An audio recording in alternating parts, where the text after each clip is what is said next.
Alcatraz. Dört yanı dev dalgalarla çevrili bir hapishane. Dünyanın en azılı suçlarının tutulduğu yeryüzündeki cehennem. Buradan kaçmak mı?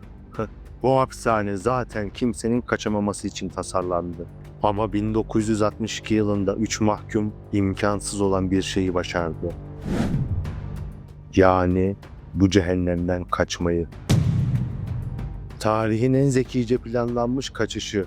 Peki ama bu insanlar kim? İmkansız görünen bu kaçış planını nasıl gerçekleştirdiler? Gerçekten kaçmayı başarmışlar mıydı? Yoksa dev dalgaların arasında boğulup öldüler mi? Hazırsanız başlıyoruz.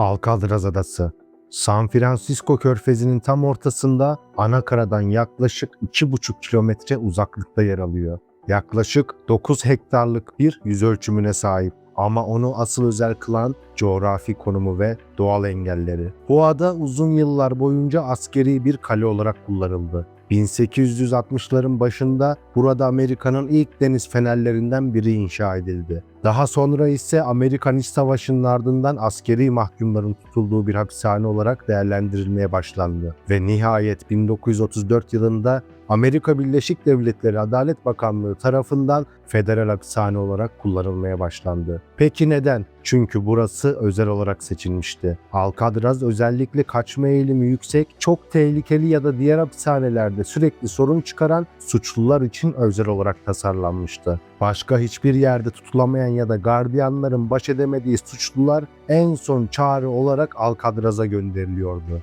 İşte bu yüzden o dönemin en ünlü suçlularından bazıları burada tutuldu. Al Capone, George Kelly, Robert Strode, namı diğer kuşçu ve Alvin Karpis gibi isimler bu soğuk ve izole adada yıllarını geçirdi. Alcatraz kaçmanın imkansız olduğu bir yer olarak kabul ediliyordu ve tabii ki bunun birkaç temel sebebi vardı. Birincisi, ada tamamen doğal bir bariyerle çevriliydi. San Francisco Körfezi'nin suları son derece soğuk, yıl boyunca ortalama 10 ila 12 derece civarında. Bu sıcaklıkta birkaç dakika içinde vücut ısısı hızla düşer. Hipotermi riski ciddi şekilde artar. İkincisi güçlü akıntılar. Körfez'de sürekli değişen ve tahmin edilmesi zor olan gelgit akıntıları bulunuyor. Özellikle akıntılar Golden Gate Boğazı yönünde çok hızlı akabiliyor. Hangi yöne yüzerseniz yüzün, akıntı sizi yanlış yöne çekip açığa sürükleyebilir. Yani yüzerek kıyıya ulaşmak sadece zorluk değil, çoğu zaman ölüm riski taşıyor. Üçüncüsü ise hapishanenin kendi yapısı ve güvenlik önlemleri. Hücreler yaklaşık 1,5 metre genişliğinde ve 2,7 metre uzunluğunda. Demir parmaklıklarla çevrili bu hücrelerin her biri ana bir koridora açılıyor. Hücre kapıları ise günde birkaç kez sadece belirli saatlerde açılır. Personel açısından da ciddi bir sistem var. Hapishanede ortalama bir gardiyana 3 mahkum düşüyordu ki bu oran o dönemin en yüksek güvenlikli sistemlerinden biriydi. 24 saat boyunca kulelerde silahlı nöbetçiler bulunur. Ayrıca hapishanenin farklı bölgelerinde ekipler sürekli devriye atardı. Hapishanenin dış duvarları kalın beton ve çelik destekliydi. Çatılarda projektörler ve gözetleme kuleleri konumlandırılmıştı. Her gece belirli saatlerde sayım yapılır, gardiyanlar hücreleri teker teker kontrol ederdi. Alcatraz'da görev yapan gardiyanlar için özel bir protokol vardı. Örneğin gece vardiyasında görev yapan her gardiyan anahtar taşımıyordu. Bu sayede olası bir rehin alma durumunda kapıların açılması engellenmiş oluyordu. Sonuç olarak kaçışı hem fiziksel hem de zihinsel olarak imkansız hale getiren bir yapı kurulmuştu. Ama tüm bu önlemlere rağmen buradan kaçmayı deneyenler de oldu. Alcatraz tarihine baktığımızda toplamda 36 mahkumun kaçma girişiminde bulunduğunu görüyoruz. Bunlardan çoğu yakalandı. Ya öldürüldüler ya da Pasifik Okyanusu'nun derin sularında kayboldular. Fakat en çok tartışılan ve belki de en meşhur olanı 1962 yılındaki büyük kaçış planı. Şimdi gelin bu akıl almaz kaçışın kahramanlarını biraz daha yakından tanıyalım.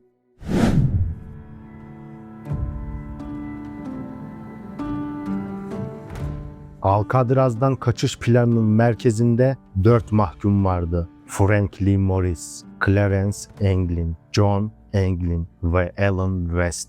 Frank Lee Morris 1926 doğumluydu. Çocukluk yılları oldukça zorlu geçmiş, genç yaşta ailesiz kalmış ve devlet koruması altında yetişmişti. Ancak Morris'i diğer mahkumlardan ayıran en belirgin özelliği üstün zekasıydı.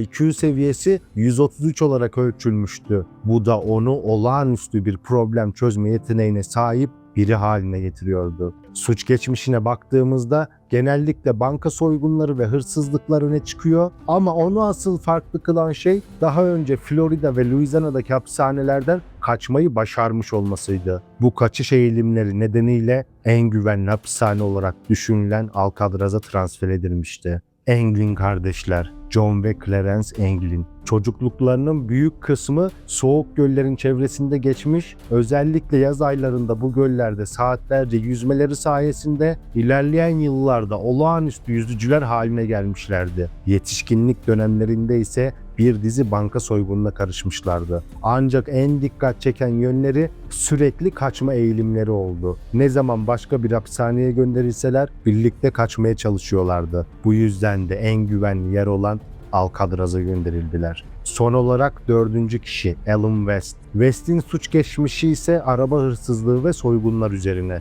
Diğerlerinden farklı olarak Frank Morris ile daha önce Atlanta Federal Hapishanesi'nde tanışmış, dostlukları orada başlamıştı. Alan West 1958 yılında Alcatraz'a getirildi. Frank Morris 1960 yılında Alcatraz'a getirildi. John Anglin 1960'da Alcatraz'a getirildi. Clarence Anglin 1961'de Alcatraz'a getirildi. Peki bu 4 mahkum nasıl aynı planın içinde buluşmuştu? Çünkü Alcatraz'da aynı blokta ve yan yana olan hücrelerde kalıyorlardı. Bu sayede rahatça iletişim kurabiliyor ve kaçış planını geliştirebiliyorlardı. Frank Morris, zekası ve önceki kaçış deneyimleriyle planın lideri konumundaydı. Anglin kardeşler, fiziksel dayanıklıkları ve yüzme yetenekleriyle planın en kritik parçası olmuşlardı. Alan West ise planın teknik detaylarına destek veriyordu. Zamanla bu 4 kişi arasındaki güven bağı güçlenmiş, birbirlerini yalnız bırakmıyor, sürekli beraber vakit geçiriyorlardı. Bu durumda Alcatraz'daki kaçış planlarını harekete geçirecek ve böylece kaçış hazırlıklarına başlamış olacaklardı.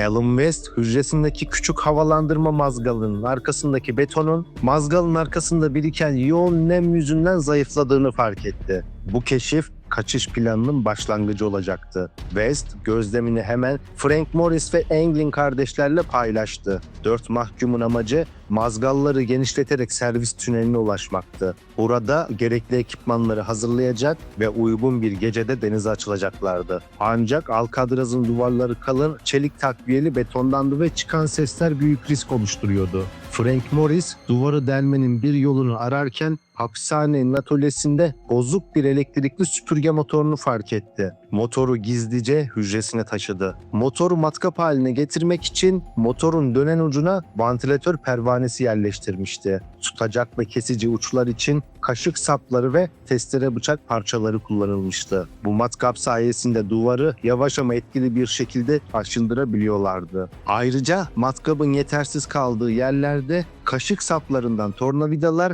eski testere bıçakları ve mutfaktan çaldıkları sapı kırık bıçaklardan el aleti yapmışlardı. Çalışmalar sırasında çıkan seslerin duyulmaması lazımdı ki aksi halde gardiyanlar durumu hemen fark edebilirdi. Alcatraz'da iyi davranış gösteren mahkumlara hobi odasından enstrüman alma hakkı tanınıyordu. Frank Morris akordeon çalma konusunda çok yetenekliydi ki hapishane yönetimi gerekli kontrolleri yaptıktan sonra hücresinde bulundurmasına izin vermişti. Üstelik her akşam saat 7 ile 9 arasında hapishanede hoparlörlerden klasik müzik ve caz yayını yapılıyordu. Bu yayın sırasında Frank ek olarak akordeon çalıyor ve çıkan matkap seslerini bastırıyordu. Bu yöntem gardiyanların sesleri fark etmesini önlemek için hayati bir öneme sahipti. 4 mahkum aylar süren bu düzenli çalışmalarla mazgalları genişletmeyi başarmıştı. Servis tünelinden ilk geçtiklerinde tünelin üst kısmında kullanılmayan borular ve eski ahşap iskelelerin olduğu boş bir alan gördüler. Burayı gizli bir atölyeye dönüştürüp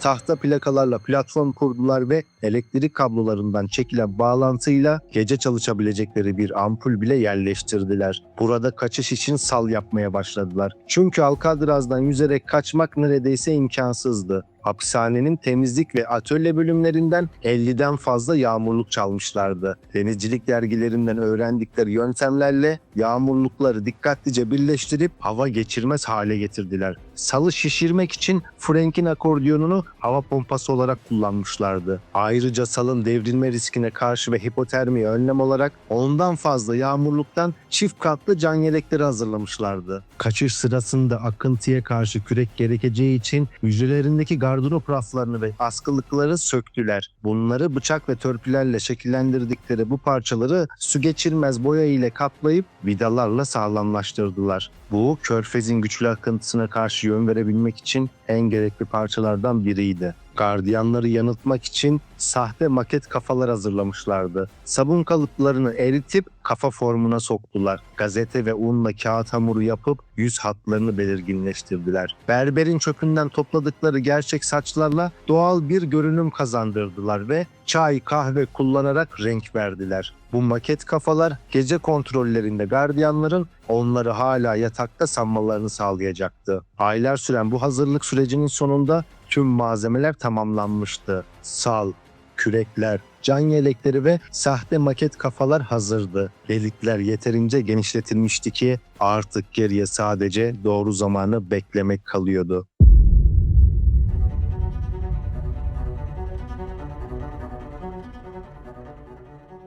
Ve beklenen o gece gelmişti. 11 Haziran 1962 gecesi akşam yapılan son sayımın ardından hücre ışıkları kapatılmıştı. Frank Morris ve Englin kardeşler planladıkları gibi sırayla hücrelerinden çıktılar. Çıkmadan önce yaptıkları sahte maket kafaları da yataklarına yerleştirmişlerdi. Gardiyan kontrol amaçlı hücrelerin önünden geçtiğinde onları yataklarında uyuyor sanıyordu. Arka duvardaki delikten sürünerek hücrelerin arkasındaki servis boşluğuna geçtiler. Bu bölümde Alan West de kaçışa katılacaktı. Ancak beklenmedik bir sorun yaşanmıştı. Daha önce dikkat çekmesin diye mazgalı sabitleştirmek için kullandığı harç sertleşmişti ve delik dar kalmıştı. Defalarca tekme attı mazgala. Çıkmaya çalıştı ama başarılı olamadı. Diğer 3 mahkumun West'i beklemek için fazla zamanı yoktu. Servis boşluğundan yukarı çıkan havalandırma borularını kullanarak çatıya ulaştılar. Doğu tarafındaki belirlenen noktadan daha önce hazırlanan kablo halatla atölye bahçesine indiler. Bahçede karşılarına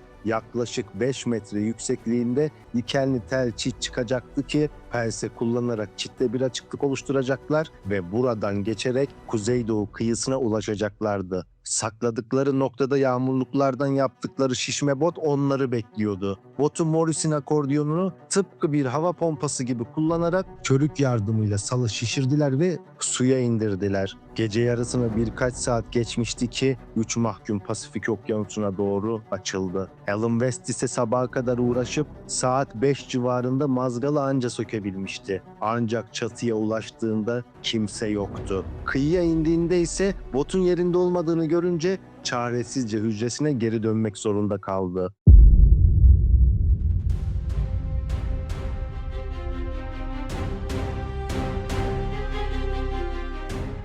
Sabah sayımı sırasında gardiyanlar Frank Morris ve Englin kardeşlerin hücrelerinde sahte maket kafaları fark edince hemen alarm verilmişti. West'in hücresindeki mazgal gevşemişti ve arka duvarda taze bir delik vardı. Gardiyanlar bu ayrıntıyı fark edince onu hemen sorguya aldılar. Başta sessiz kaldı ama çok geçmeden konuşmaya başlamıştı. Kaçışı organize ettiklerini doğruladı ve Morris'le kardeşlerin nasıl kaçtığını anlattı. Yetkililer kaçıştan sonra ne planladıklarını sorduğunda West şunları söyledi. İlk hedef Angel Adası'ydı. Oraya geçip sabaha kadar dinlenecek, kıyafetlerini kurutacak ve hava aydınlanana kadar bekleyeceklerdi. Sabah olduğunda dikkat çekmeden karaya çıkacaklar ve bir araba bulup ortadan kaybolacaklardı. Ve işin çarpıcı tarafı şu, aynı gece San Francisco'da gerçekten de bir vatandaş arabasının çalındığını polise bildirmişti. Bu ihbar West'in söylediklerini destekleyen en güçlü detaylardan biriydi. Ancak ortada hala net bir iz, bir ceset ya da kesin bir kanıt yoktu. Yalnızca inanılmaz derecede iyi planlanmış bir kaçış ve onu destekleyen bir ihtimal vardı. Belki de bu üç adam Alcatraz'dan kaçmayı gerçekten başaran ilk ve tek mahkumlardı. Ancak FBI mahkumların büyük ihtimalle boğulduklarını düşünüyordu. Resmi raporlarda salın devrilmiş olabileceği ya da bu üçlünün soğuk suya dayanamayarak hayatını kaybettiği yazıyordu. Ama ortada ceset yoktu ve bu teorileri güçsüz kılıyordu. Yıllar geçtikçe yeni ipuçları ortaya çıkmaya başlamıştı. Englin kardeşlerin ailesi farklı dönemlerde Güney Amerika'dan gönderilmiş bazı kartpostallar aldıklarını söylüyordu.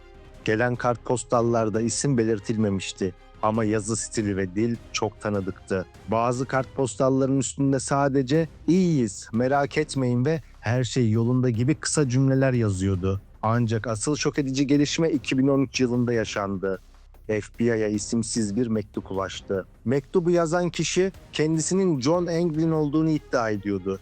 İşte o mektupta yazanlar. "Benim adım John Englin. Haziran 1962'de kardeşim Clarence ve Frank Morris ile birlikte Alcatraz'dan kaçtık. Şu an 83 yaşındayım ve sağlık durumum çok kötü. Kanserim. Evet, hepimiz kaçmayı başardık. Kaçtıktan sonra bir süre Seattle'da yaşadık ve en son Güney Amerika'ya gittik.